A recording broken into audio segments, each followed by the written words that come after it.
Welcome to the deep dive. We're here to sift through the sources you send us and pull out the really valuable stuff. And today, well, we're diving into something that might feel a bit uncomfortable. It really challenges this huge assumption we have about why people end up in financial trouble.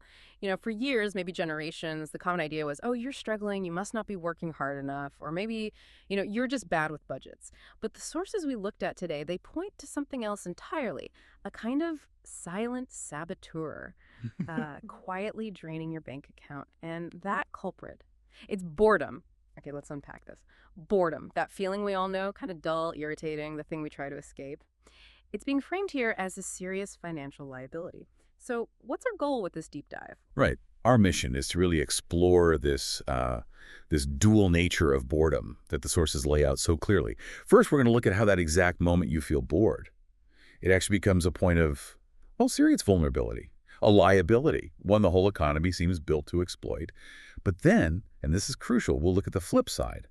How financially secure people, the really disciplined ones, they treat that exact same feeling very differently. Not as a weakness, but as a powerful asset.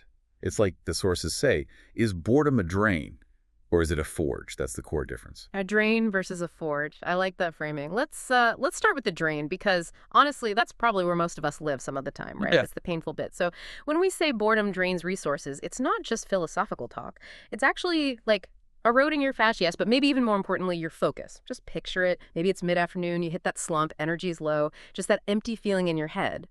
What's the gut reaction for most people? It's that flinch, isn't it? That immediate reach for something, anything, to fill the gap. A little dopamine hit. You're definitely not thinking about long-term financial strategy in that moment. That takes sustained energy, real mental work. Instead, you go for the quick fix, the easy win. So maybe that means mindlessly scrolling Instagram for an hour, or, that impulse buy on Amazon that shows up 2 days later and you barely remember ordering it, or even just paying that $15 delivery fee because the thought of figuring out dinner feels, well, too boring, too much effort. And right there, that's where the material we reviewed draws a really sharp line. It separates the old financial advice from maybe how wealth works now. We're always told money rewards hard work. But what this deep dive really seems to highlight is that money rewards focus. Deep focus. And if you're constantly letting boredom pull you away, constantly feeling that mental quiet with noise from outside, well, sustained focus, the kind you need for big picture thinking, for learning something valuable, for planning, it just becomes impossible. Yeah, what's fascinating here is the psychology behind it. It's often not about whether you can technically afford something. It's more about whether you can tolerate the feeling of nothingness, Yeah. of silence. If you're someone who, the second things get quiet, you have to grab your phone or turn on the TV or check something, you're basically always making yourself available to pay, either with your money or maybe more critically, with your attention. Mm-hmm. Which perfectly sets up maybe the biggest idea in these sources. We all know the saying, time is money. But this deep dive argues that's not quite right anymore, or at least it's incomplete. The real equation for today, attention is money. And boredom, that's the trigger that makes you just give that valuable attention away, often for free, or even paying for the privilege.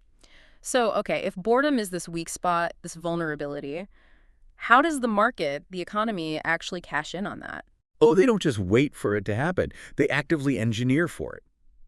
Think about it. Algorithms, social media feeds, online retailers, even game developers. They understand that precise moment when a person feels bored.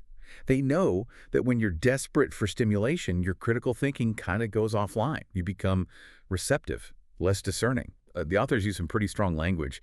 They argue that the moment you think, ugh, I'm bored, that's exactly when the world is poised to extract your value. And you see it everywhere, right? Every ad targeted at you, every subscription you click on without really thinking, every little microtransaction in a game to just speed things up, avoid the boring wait. These are all happening because you essentially couldn't tolerate that moment of mental quiet. You paid to escape it.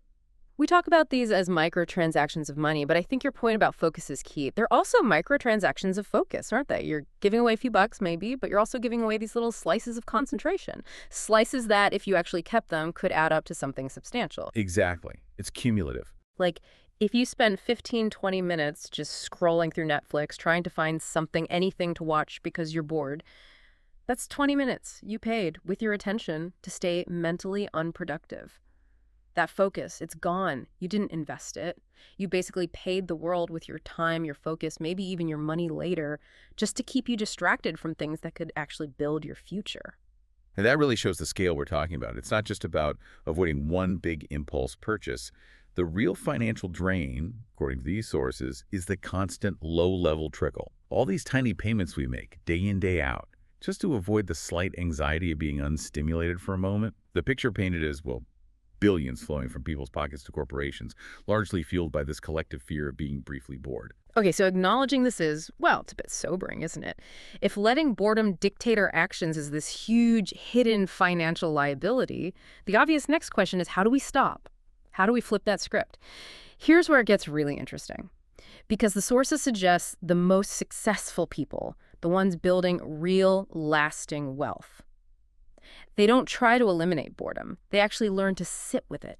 They see that empty space, that moment of quiet, not as something to escape, but as raw potential, raw material. Precisely. That's the forge metaphor again. For these individuals, boredom isn't a trigger for consumption. It transforms into a forge.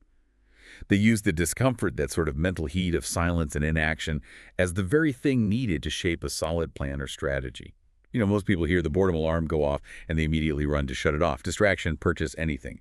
But the disciplined person, they treat it like a scheduled thinking session. When that feeling hits, they don't flinch. They don't reach for the phone or the credit card. They actually sit, they think, they plan, they build mentally first. But that sounds incredibly difficult. Let's be real. Just sitting there when your brain is screaming for a distraction, why is that so hard psychologically? It sounds simple, just don't grab the phone, but that mental itch, it feels overwhelming sometimes. Well, the difficulty lies in what you have to face when you do sit still, doesn't it? It's your own thoughts. Yeah. Maybe disorganized thoughts, your financial anxieties laid bare, the sometimes messy reality of where you actually are right now. Distraction is easy. It's an escape hatch from that self-reflection. Okay, so it's avoiding the potentially uncomfortable truth. Pretty much. And the person who builds wealth, they push through that barrier. They understand something critical. While everyone else is flinching, spending money and attention to fill the void with noise, they're holding still. And that stillness, that quiet, it's essential because it lowers the volume enough, supposedly, for them to hear what the sources call the whispers of big opportunities. Opportunities, the argument goes, rarely scream over the noise of daily life or endless scrolling. They require quiet, deliberate attention. That single difference, holding still while everyone else reacts, that seems to be the whole game changer then. It shifts you from being just a passive consumer, constantly reacting to boredom, to being an active creator, someone shaping their own future. Exactly. Which brings us, thankfully, to the practical side. The actionable steps for anyone listening right now who's thinking, okay, I get it, but what do I do? This isn't just theory. The sources offer a very clear roadmap, a way to intercept that bored impulse. So what's the specific action? What do we do the very next time that feeling starts to creep in? The challenge laid out is surprisingly simple, but the sources really emphasize the physical part of it. It's about interrupting the pattern. So every single time you feel that boredom itch, instead of the automatic reach for the phone, the instruction is physically reach for a notebook and a pen. A notebook and pen. Yeah, and the purpose isn't just to doodle. It's to force a higher quality of mental output than scrolling allows. You use that reclaimed time, that attention you just saved, to log something productive, like write down a business idea in detail, or outline the actual steps you need to take to learn a valuable new skill, or maybe spend 10 minutes researching a side hustle you could realistically start. Why the physical notebook, though? Why not just, type it into a notes app on the phone? That seems easier. But that's a key detail the authors really stress. Typing is too easy. It has almost no friction. Remember, when you're bored, your brain is looking for the path of least resistance. Making yourself find a notebook, pick up a pen, physically write out an idea. It introduces just enough friction to fight back against that impulsive urge. Plus, the act of writing, it forces a different kind of thinking. Slower, maybe more deliberate than just tapping on a screen. Okay, that makes sense. So it's not just about making a list. It's about documenting potential. And the commitment is to write down one concrete future-building action daily using that boredom trigger. That's the core of it. That daily discipline is where the magic, or rather the transformation, happens. The sources are really optimistic about the timeline, too. They suggest that someone who consistently channels boredom this way into productive thought and planning sees results surprisingly fast. Right. Think about compounding that focus instead of compounding those distractions. In just a week, that's 7 distinct actions or ideas written down, not just fleeting thoughts, but documented potential. After a month, you could genuinely have the beginnings of a solid plan, maybe a fleshed out business concept or a clear path to a new skill. Exactly. And keep that up for a year. The prediction in the material is pretty dramatic. By consistently redirecting those thousands of small moments of potential distraction towards building something, you become, and I'm quoting the sentiment here, completely different, even unrecognizable from the person who is just constantly reacting to boredom. Wow, you basically traded vulnerability for structure day by day. That really is the ultimate payoff described. Boredom is only this massive liability if you let the world hijack your attention during those moments. But if you make that conscious choice, that slightly harder choice, to use the discomfort as fuel for creation, you turn a daily leak into a daily building block for wealth, for knowledge, for whatever you're aiming for. It's incredibly powerful when you frame it like that. The lesson isn't just about money management in the traditional sense. It's about managing your internal state, teaching yourself to tolerate stillness, maybe even embrace it, making boredom work for you, not constantly working against you. Mhm.